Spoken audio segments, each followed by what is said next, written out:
Buenos días a todos. Pues vamos a iniciar porque tenemos poco tiempo. Sea de su agrado. Bueno, hoy nos tocó, ¿verdad?, hablar de lo que son las acciones esenciales de seguridad del paciente. Como todos sabemos, este tema, pues la verdad, se ha escuchado mucho. Sin embargo, pues, ¿qué les puedo decir? Es un tema que tenemos que ir repasando día a día, ya que este es un tema muy, muy importante, como comentó Mariano, ya que va de la mano con la calidad, con la seguridad, con los eventos adversos y también con lo legal. Entonces, todo eso es muy importante para nosotros como profesionales de la salud, no solamente para el paciente.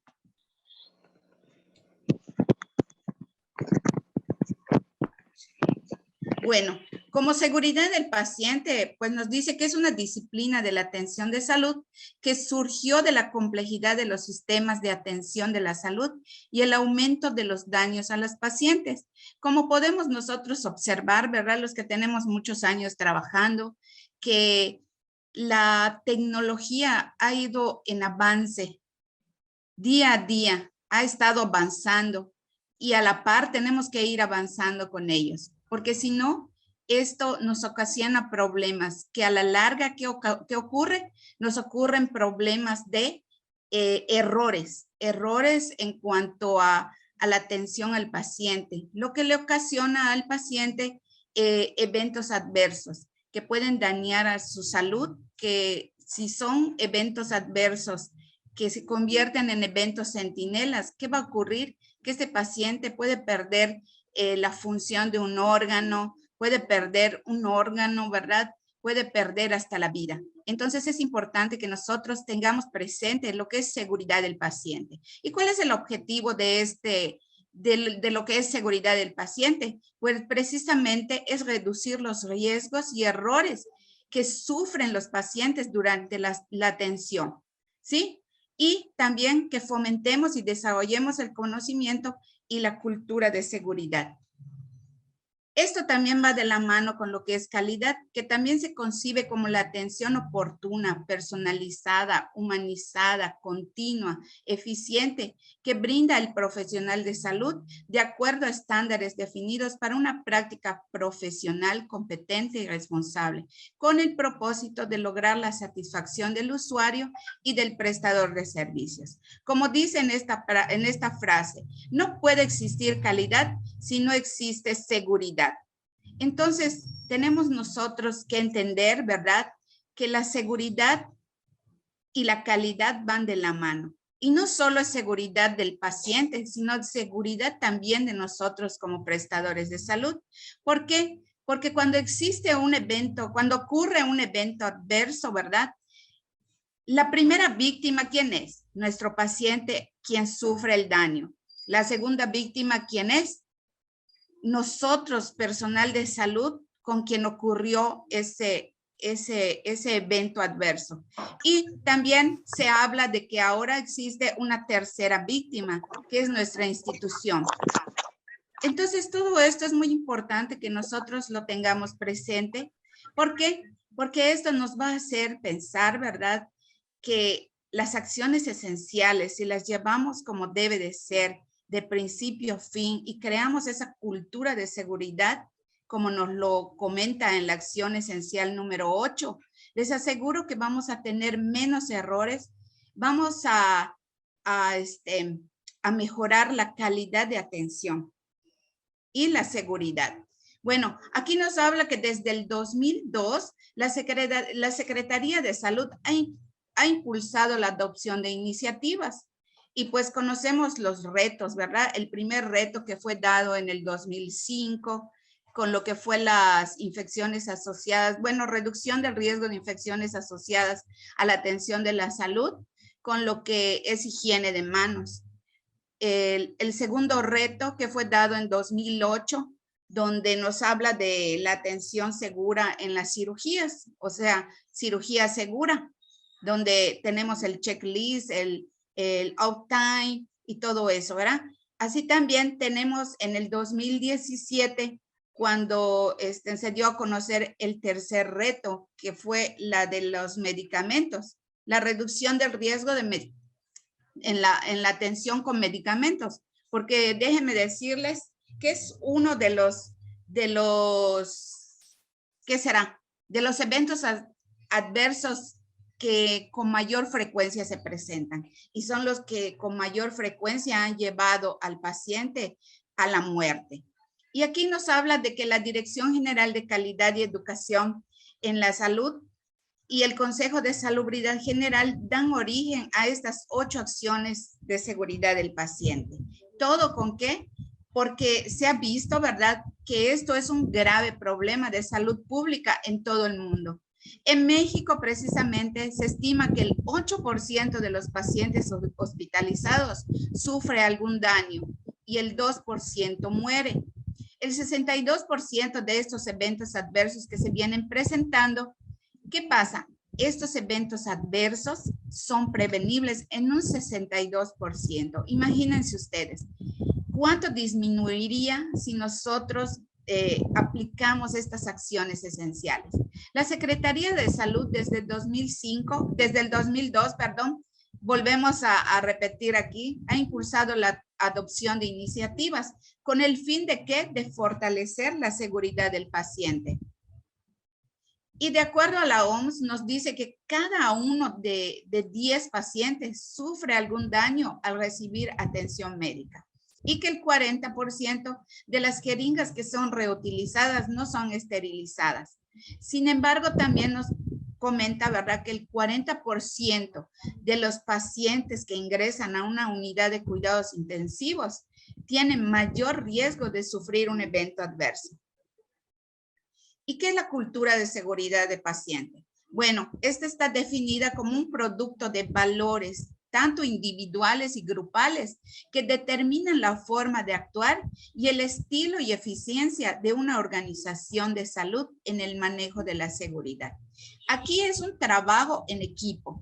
Si nosotros aprendemos a trabajar en equipo, ¿verdad?, y llevamos a cabo todos nuestros procesos como deben de ser, de acuerdo a las acciones esenciales, ¿qué vamos a tener? Vamos a tener una mejor seguridad para nuestros pacientes y a la larga también para nosotros profesionales de la salud. ¿Cuáles son los componentes de la cultura de seguridad? La percepción, la frecuencia de que son reportados estos eventos y el grado de seguridad general de los pacientes. Entonces, aquí, ¿cómo percibimos la seguridad nosotros? ¿Qué importancia le estamos dando? ¿Sabemos qué frecuencia tienen los eventos que se reportan? Hay eventos que se reportan y hay eventos que no se reportan. Las cuasifallas generalmente no son reportadas y a veces no sabemos de esas cuasifallas.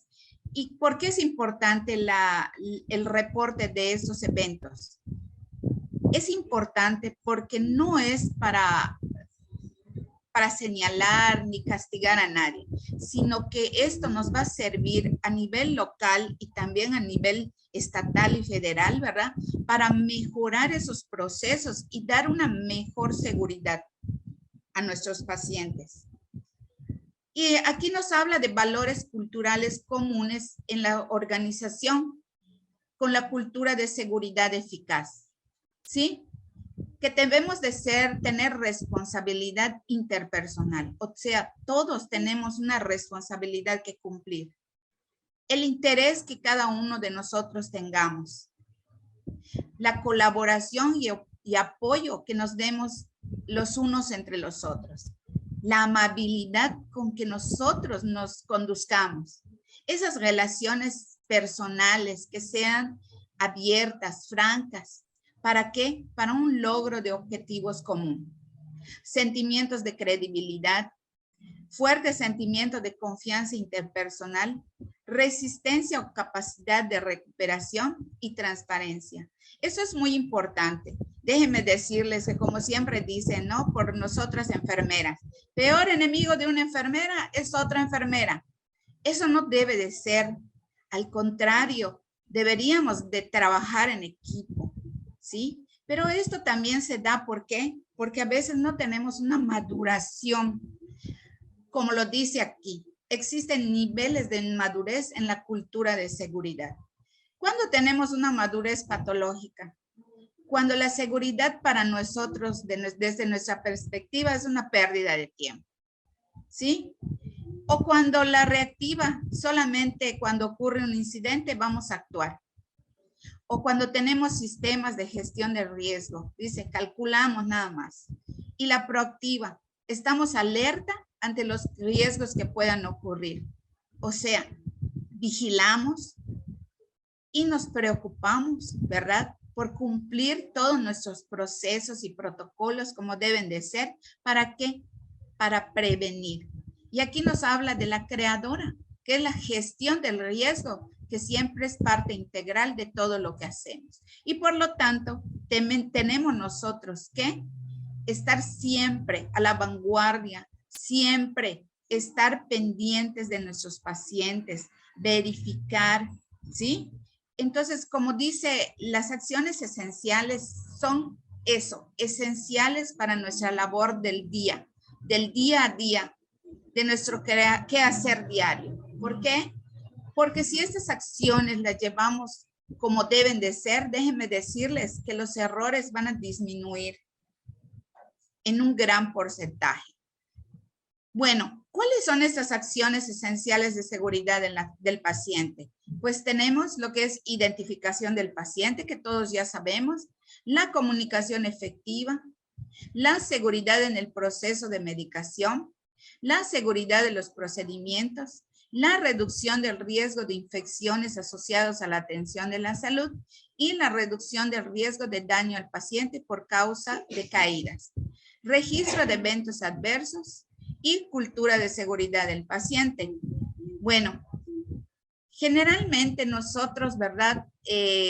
No tomamos en cuenta lo que son las acciones esenciales como tal. Y a veces nos brincamos una y es cuando nos trae algún problema o algún evento adverso.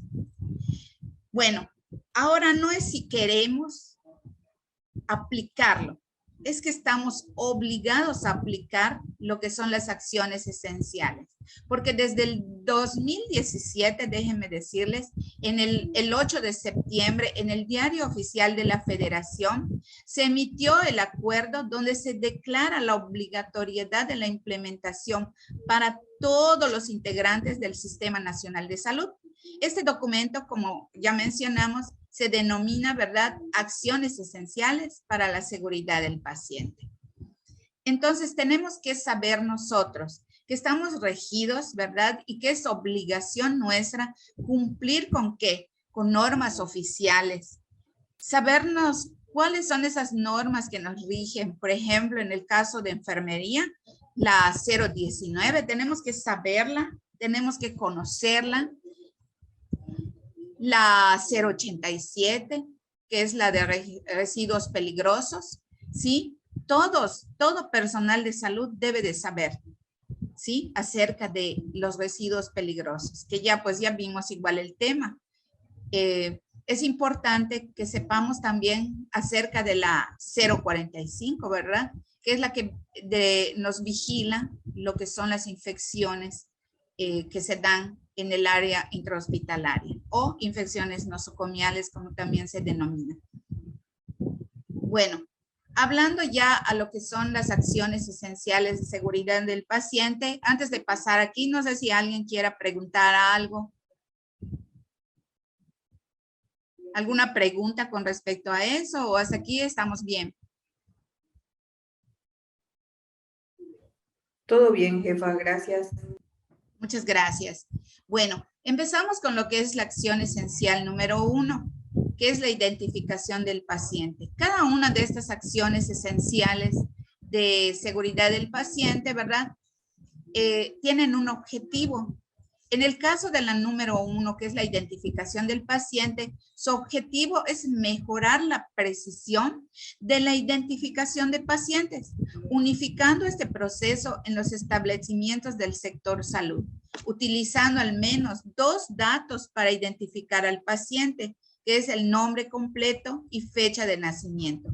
lo que permite prevenir errores que involucran al paciente equivocado. Se han dado eventos adversos con respecto a la falta de identificación del paciente, ¿verdad? Desafortunadamente, a veces, pues, ¿qué será? El paciente no solamente sufre un evento adverso, sino que sufre un evento centinela en el cual pierde la vida. ¿Por qué?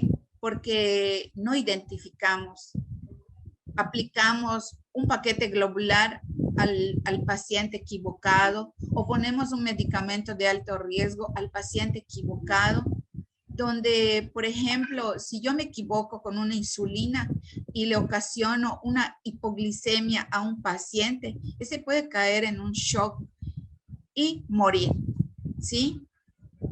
Entonces nosotros tenemos que identificar antes que nada al paciente en el cual vamos a realizar un procedimiento. Sea un procedimiento invasivo, sea un procedimiento, como lo dicen, de un trasplante, ¿verdad? Que lo es los paquetes globulares o cualquier hemoderivado que se aplique a los pacientes. Todos estos errores, ¿verdad? Pueden ser prevenibles si nosotros identificamos correctamente a nuestro paciente. Y recordemos, ¿verdad? Que la identificación del paciente tiene que ser nombre completo. En la acción esencial, la 1A nos dice que hay una identificar al paciente desde el momento en que se solicita la atención. Y debemos de tener su nombre completo, su fecha de nacimiento, día, mes y año. ¿Sí? Recordemos que la pulsera, ¿verdad? Debe de ir en la mano, la pulserita o brazalete debe de ir en la mano derecha. ¿Sí? En caso de que tengamos algún problema con el paciente, de que tenga lesión en la mano derecha, pues en ese caso sería en la mano izquierda. Pero todo esto pues es a criterio dependiendo del estado del paciente. En la acción esencial, continuamos con la 1. La tarjeta de cabecera. Debemos de colocar la cabecera de los pacientes, tanto en hospitalización, hemodiálisis, quimioterapia, radioterapia, cirugía de estancia corta. No importa si el paciente sea ambulatorio, siempre hay que identificar. Porque muchas veces pensamos, el paciente es ambulatorio, pero pues, ¿cómo por qué identificarlo? Error. Podemos equivocarnos. Entonces, tenemos que realizar el protocolo, ¿sí? De identificación y manejarlo de la manera como está estandarizado. Entonces, ¿esto qué va a hacer? Va a prevenir la ocurrencia de errores y eventos adversos a la vez. La 1C nos dice sobre la identificación previa a procedimientos. De la misma manera, tenemos que hacer el protocolo de identificación del paciente, corroborar con él, ¿verdad? Lo que es su nombre completo, fecha de nacimiento, ¿verdad? Y ya los demás que quisieran preguntarle, pues está de más. Sin embargo, la identificación tiene que tener esos dos identificadores. ¿Sí? Entonces, la 1D nos habla de la identificación en soluciones intravenosas y dispositivos. Aquí es importante también tomar en cuenta esta identificación, porque muchas veces, ¿qué ocurre? Y sobre todo con las chicas de los programas, que a veces el personal se enoja, sí sabemos que tenemos poco personal, sabemos que tenemos mucha carga de trabajo, pero recordemos que es seguridad como nosotros profesionales de la salud. Imagínense que en una ocasión ocurrió en el área de neonatos, ¿verdad? De que se le aplicó a un neonatito un medicamento que no debía de haber sido aplicado porque era un medicamento de alto riesgo, pero la falta de identificación de este medicamento ocasionó que hubiera un error, ¿sí? Afortunadamente pudo ser resuelto y el paciente pues sí tuvo un evento adverso pues grave, ¿verdad? Porque el daño que le causó fue transitorio. Sin embargo, tenemos que tener en cuenta de que eso ocurre y tenemos que realizar nuestros protocolos como debe de ser. La identificación en estudios de imagenología, laboratorio clínico, patología. A veces ocurren los errores también con lo que es el laboratorio clínico, ¿verdad? Pues yo no he visto ninguno con nosotros últimamente, pero sí se ha dado en otros lugares donde por error, ¿verdad? De resultados, se le da un diagnóstico a un paciente, se le da un tratamiento equivocado. Y ahí estamos cometiendo también un error. ¿Por qué? Porque a lo mejor no identificamos correctamente esos laboratorios o esa muestra de patología o la placa, o no sé, no estaba identificado correctamente, o hubo una confusión. ¿Y qué ocasionamos? Ocasionamos un problema a nuestros pacientes. ¿Sí? Ay, perdón, aquí acción esencial número 2. Con respecto a la acción esencial número 1, ¿alguien tiene alguna pregunta?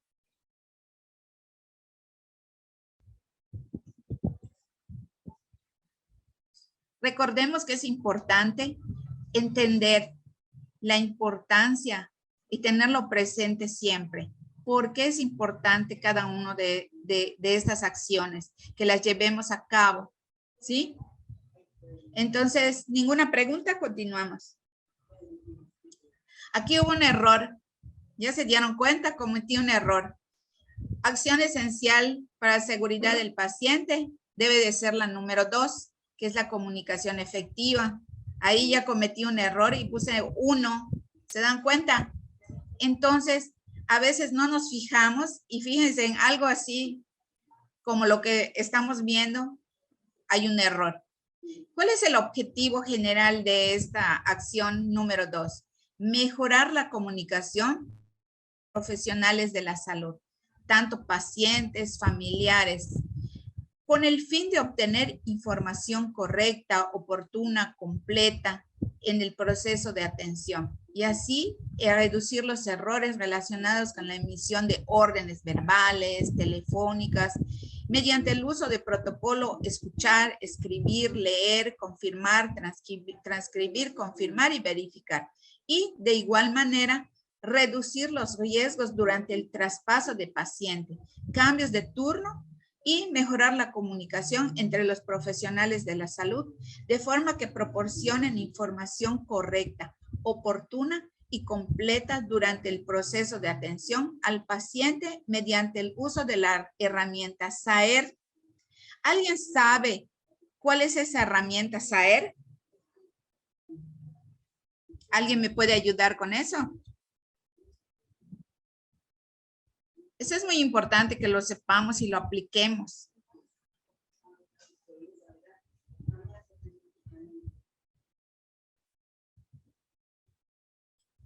Bueno, vamos a la siguiente. La acción esencial de seguridad del paciente, continuamos. La 2A nos habla de acciones para mejorar la comunicación entre el equipo médico. Y para eso nosotros tenemos un registro de órdenes verbales, o sea, tenemos una bitácora donde registramos en todos los servicios.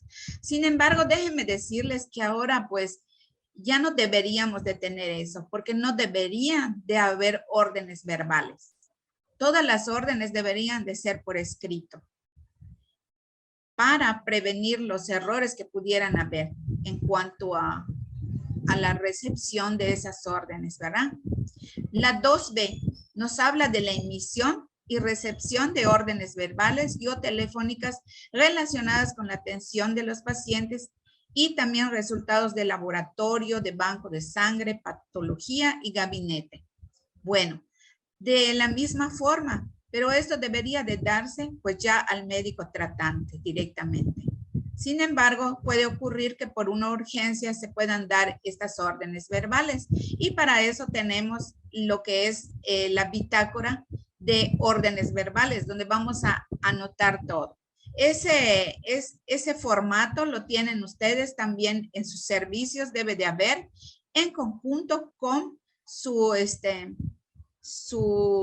instructivo de cómo lo deben de llenar y cómo debe de ser. ¿Para qué? Para prevenir cualquier error que pudiera ocurrir, ¿sí? Y inmediatamente después de terminar todo ese proceso, colocarlo en lo que es el expediente clínico.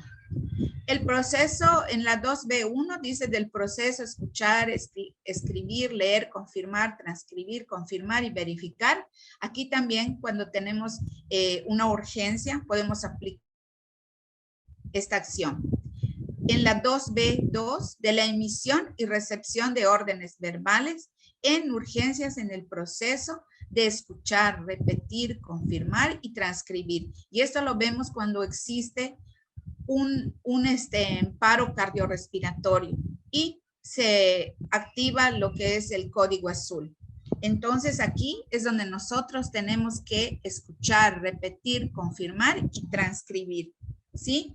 Porque todo esto después debe de ser transcrito a lo que es el expediente clínico. La comunicación, continuamos con la 2C. Comunicación durante. Aquí es tan importante lo que es la técnica SAER, ¿verdad? Que nos habla de situación, antecedentes, evaluación y recomendaciones. Cuando llega mi paciente, yo tengo que conocer en qué situación me está llegando.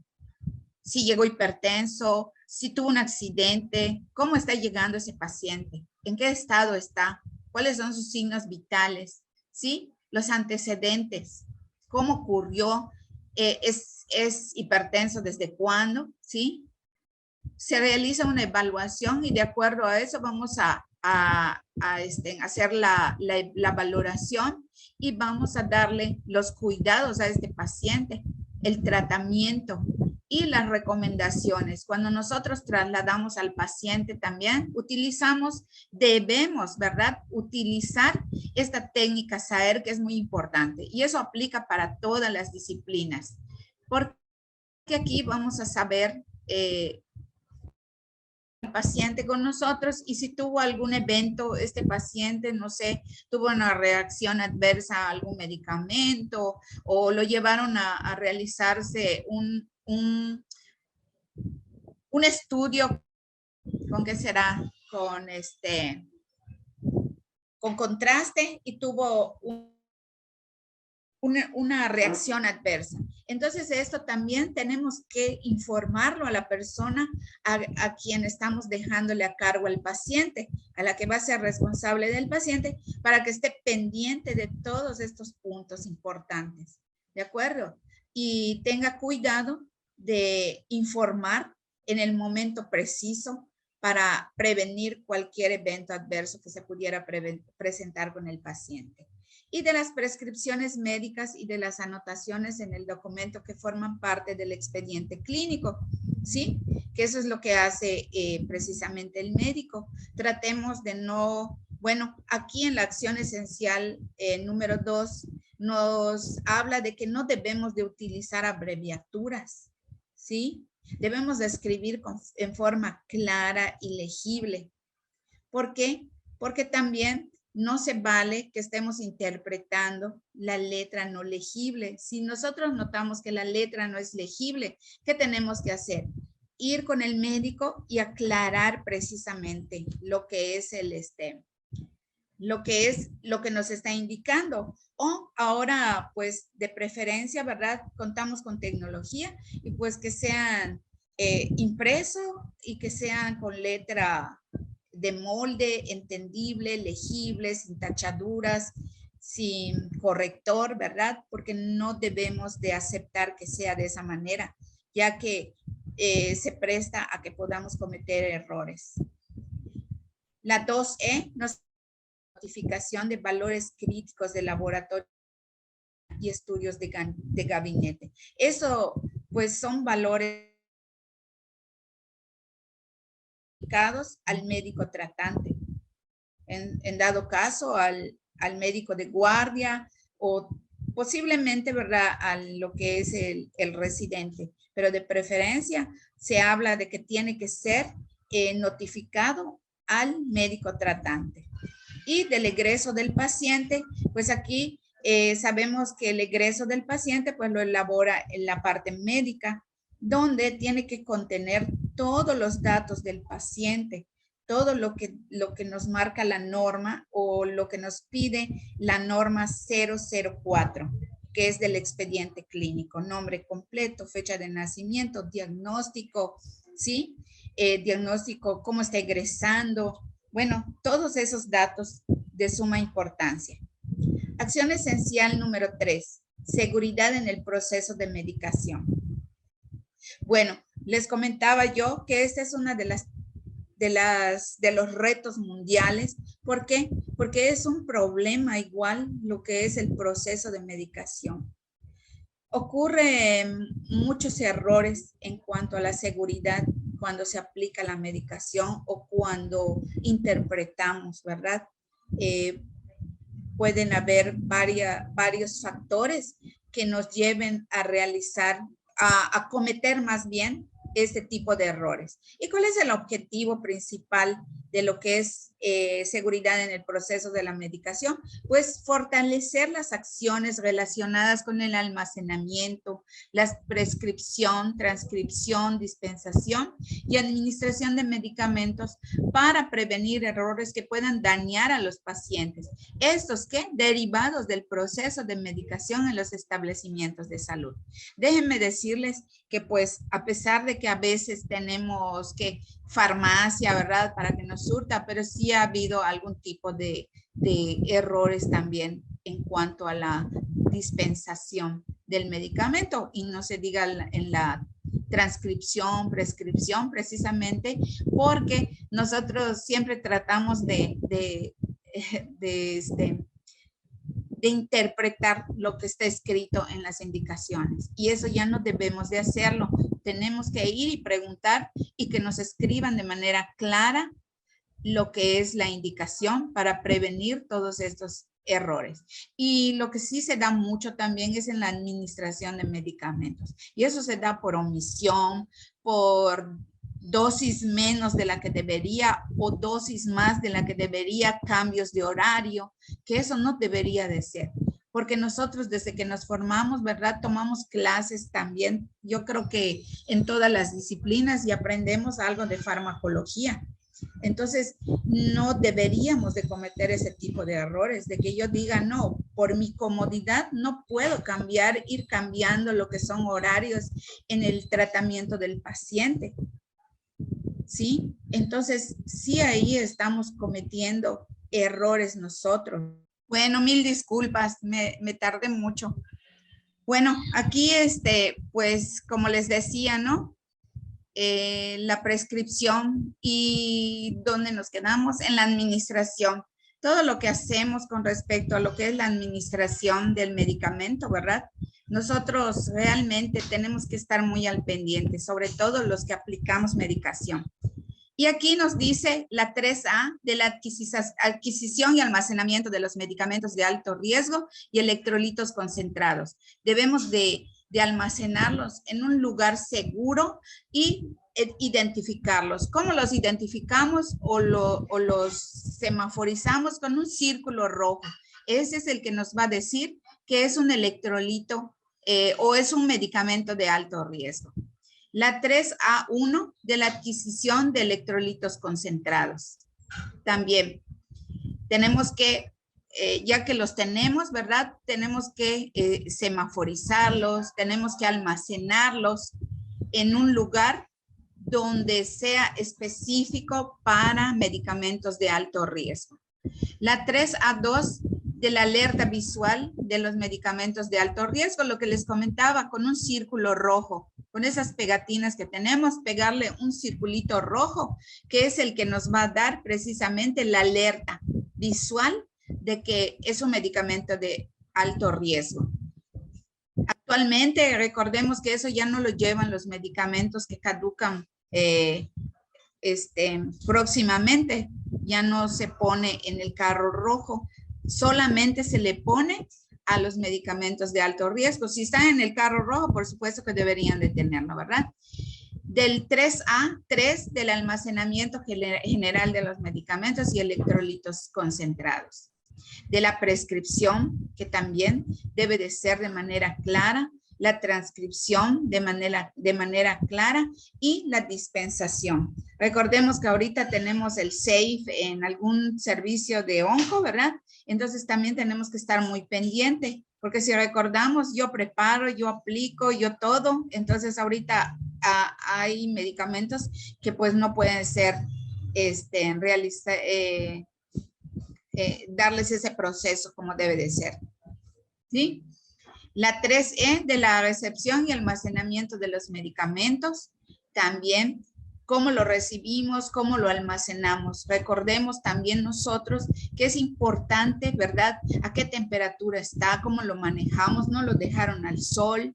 Ese medicamento, cómo lo recibimos, tiene el color que debe de ser, tenemos que checarlo. Y de la administración, pues aquí también realizar nuestros correctos. ¿Cuáles son esos 5 correctos? Nuestra doble verificación, sobre todo, es muy importante para nosotros o los que aplicamos medicación de realizar todo esto. ¿Cuáles son mis correctos? Pueden ser 5, pueden ser 10, pueden ser 15, no sé, pero es importante que nosotros llevemos a cabo también esa doble verificación precisamente cuando son medicamentos de alto riesgo. Otro problema que ocurre en la administración de medicamentos es que a veces no estamos capacitados, ¿verdad?, para lo que es la programación de bombas de infusión y cometemos el error. Ha ocurrido mucho eso en las áreas de medicina interna, no sé, en neonatos también, donde un medicamento que debería ser administrado para 12 horas se aplica en 4, en 6, ¿sí? Ocasionándole un daño al paciente, ¿sí?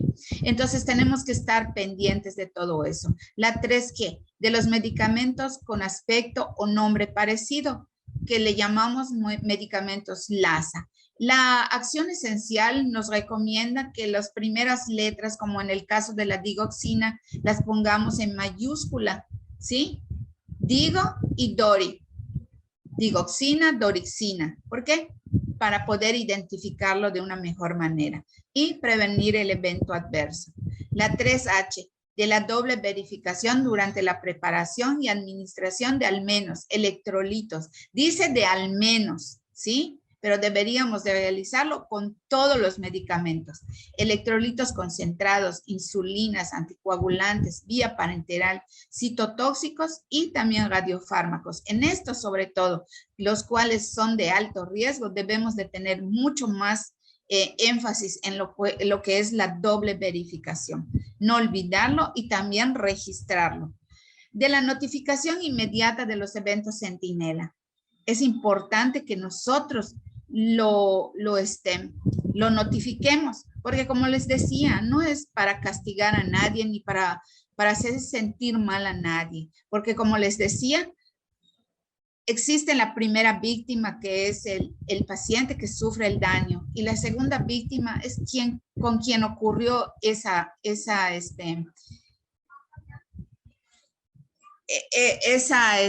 ¿cómo se llama? Ese error. Entonces, ¿cómo nos sentimos? También tenemos un problema, ¿verdad?, de culpabilidad. Entonces, sí es importante que nosotros tengamos en cuenta todo esto. Y de la notificación inmediata. ¿Por qué? Porque nadie les va a señalar ni castigar. Ya les comenté, esto sirve para nivel local, mejora continua, para llevar a cabo acciones que nos ayuden a prevenir estos eventos adversos. La acción esencial número 4, la de seguridad en los procedimientos, que es reforzar las prácticas, ese es su objetivo principal, de seguridad ya aceptadas internacionalmente y reducir los eventos adversos para evitar la presencia de eventos centinela derivados de la práctica quirúrgica y procedimientos de alto riesgo fuera del quirófano por medio de la aplicación del protocolo universal en los establecimientos de salud. O sea, no solamente se puede aplicar esto en el quirófano, ¿sí? Eso surgió a partir de que pues había muchos eventos en quirófano. Sin embargo, también hay procedimientos que se realizan fuera de quirófano y debemos de realizar todas estas acciones para igual prevenirlos. Y tenemos acciones para mejorar la seguridad en los procedimientos dentro del quirófano, el marcado del sitio quirúrgico, la lista de verificación, el tiempo fuera para los procedimientos. Y tenemos la acción esencial número 5, la que nos habla de coadyuvar a reducir las infecciones asociadas a la atención de la salud a través de la implementación de un programa integral de higiene de manos durante el proceso de atención.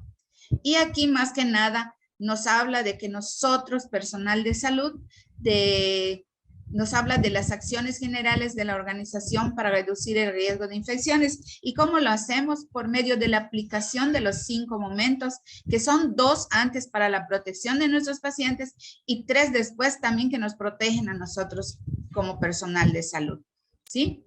Y aquí nos habla de cómo debemos de aplicar también el programa integral, cómo debemos de llevar a cabo la técnica para prevenir esos riesgos de infección a nuestros pacientes.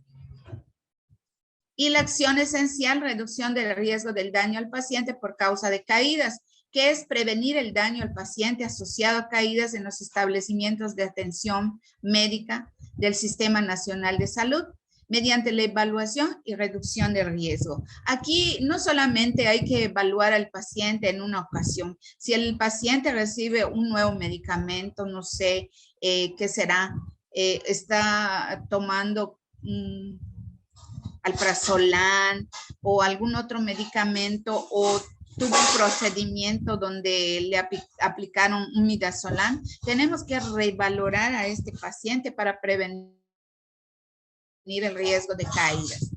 De la evaluación y reevaluación del riesgo, de las acciones de seguridad para prevención de caídas. Aquí está la 6A, la 6B, la 6B1, de las acciones generales para la prevención de caídas. De la 6B2, de las acciones para prevención de caídas en pacientes con agitación psicomotora o alteraciones psiquiátricas. Y aquí debemos de hacer partícipe también al familiar, ¿verdad? De que mantengan lo que son los barandales arriba, al igual que con los pacientes pediátricos. Y esto nos va a ayudar para la prevención de caídas, tanto para pacientes con alteraciones psicomotoras como pacientes pediátricos. Y de las acciones de la organización. ¿Qué acciones está tomando nuestra organización para mejorar esto? ¿Verdad? Pues, realizamos acciones de que, pues, como no contamos con insumos, no contamos con ¿qué será? Medidas de seguridad para, como son en brazaletes, ¿verdad? Esos que son muy seguros y no lastiman al paciente, pero no contamos con ello, pues se implementan algunas acciones para prevención de estos eventos. Y cuanto a la acción esencial número 7, que se refiere al registro y análisis de eventos centinela, eventos adversos y cuasifallas, que es generar información sobre cuasifallas, eventos adversos y centinelas mediante una herramienta de registro que permita el análisis y favorezca la toma de decisiones para que el nivel local prevenga su ocurrencia y a nivel nacional permita emitir alertas para evitar que acontezcan eventos centinelas en los establecimientos de atención médica. Y eso debe de ser una prioridad. Y nosotros contamos con ese formato. Algunos ya han de haber visto, ¿verdad? Ese formato lo han de haber llenado en alguna ocasión. Y esto tenemos que crear esa cultura de seguridad. ¿Y cómo lo creamos también?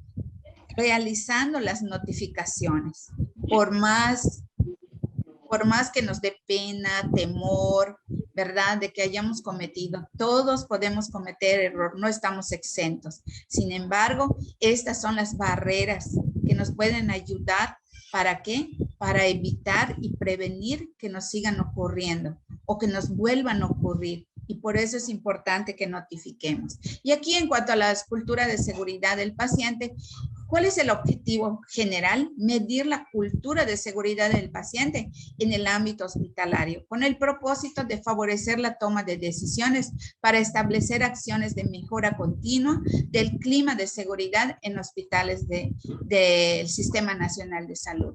Y esta cultura de seguridad del paciente, pues bueno, déjenme decirles que se hacen unas evaluaciones o unas encuestas con respecto a esto, a todo el personal, para saber cómo estamos en lo que es cultura de seguridad del paciente. Bueno, y también la cultura de seguridad del paciente tiene sus dimensiones, pero es muy importante que entendamos que trabajar en equipo nos va a ayudar mucho para la prevención y mejorar nuestros procesos, ¿sí? Las acciones de los jefes para promover la seguridad de los pacientes también. Los jefes debemos de comprometernos a promover la seguridad de los pacientes. Y aprendizaje organizacional, mejora continua. Con todos estos eventos adversos que son notificados, ¿qué hacemos? Pues aprendemos, ¿verdad? Nuestra organización o institución aprende de esto y nos damos a la tarea de una mejora continua. Apoyo de la dirección del hospital para la seguridad del paciente. Bueno, aquí pues los directivos pues también tienen que demostrar ese compromiso para con nosotros, los que estamos en el campo de batalla, ¿verdad? ¿Para qué? Para la prevención de todo esto. Percepción general de la seguridad del paciente. ¿Cómo nosotros percibimos lo que es la seguridad del paciente? Y retroalimentación y comunicación sobre errores. Aquí igual vamos a retroalimentarnos con todo lo que pasa, dónde estamos fallando, por qué ocurrió ese evento adverso, ¿sí? Y esto no debe de volver a ocurrir. Y otra de las dimensiones, pues es el grado de apertura de la comunicación. Muchas veces entre el equipo de salud no hay una buena comunicación y eso es lo que hace que haya un error, ¿sí? Por aquella apertura que no tenemos, por esa mala comunicación. Entonces tenemos que tratar de que exista una buena comunicación entre todo el personal. Frecuencia de eventos adversos reportados. ¿Cuántas veces reportamos los eventos? Muchas veces lo dejamos pasar, ¿sí? Aunque a veces ha sido algo grave, nadie se dio cuenta, no lo digo porque me van a señalar, no. Tenemos que ser personas con ética profesional y si cometimos un error tenemos que reportarlo, por más grave que sea o por lo menos grave que sea, o por si fue una cuasi falla. El trabajo en equipo entre departamentos y los servicios también, eso es indispensable y es una de las dimensiones de la cultura de seguridad. El personal, dotación, suficiencia y gestión. Aquí también debe de haber una gestión para que tengamos suficiente personal que pueda dar esa atención de calidad y seguridad a nuestros pacientes. Y recordamos que estos van de la mano. Problemas de cambio de turnos y transiciones entre departamentos de los servicios, ¿sí? Aquí también el hecho de que haya mucho cambio de servicio del personal, ¿verdad? Se presta precisamente a que tengamos ese tipo de eventos adversos o eventos centinela. Por ejemplo, pasan a un personal del área de urgencias, lo mandan a neonatos. Entonces, también tenemos que ponernos a pensar, los que realizamos esos cambios, ¿qué tanto nos puede lesionar en cuanto a la atención del paciente? ¿Sí? ¿Por qué? Porque estamos perjudicando tanto al personal como al paciente. ¿Por qué? Porque pueden ocurrir eventos centinela que pueden llevar a la muerte al paciente si nosotros desconocemos. Entonces también tenemos que tomar en cuenta eso. Y esos cambios se deben de dar, ¿verdad? De manera, pues les digo, no de una manera como se dan a veces, así de que es ahora, ¿verdad? Tenemos que pensar a quién vamos a poner en este servicio, cómo lo vamos a cambiar. Es muy importante que eso se tome en cuenta. Y respuesta no punitiva a los errores, lo que les decía, aquí a nadie van a perseguir, a nadie van a castigar, simplemente nos van a servir para aprender y para mejorar.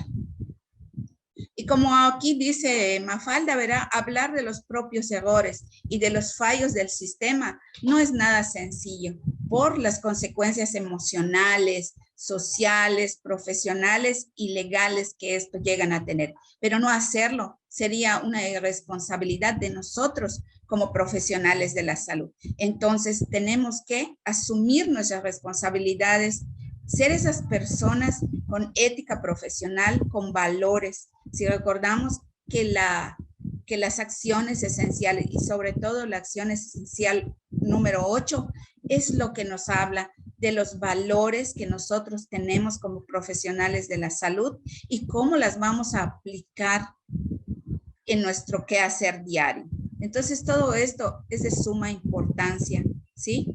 Porque pues como aquí dice, ¿no? Seríamos irresponsables y sabemos que sí, hay sus consecuencias emocionales, pero por eso también debemos de tomar acciones para que esto no ocurra, ¿sí?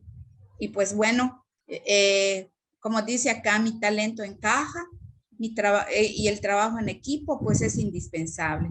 Pues yo creo que es todo lo que tenía que comentarles.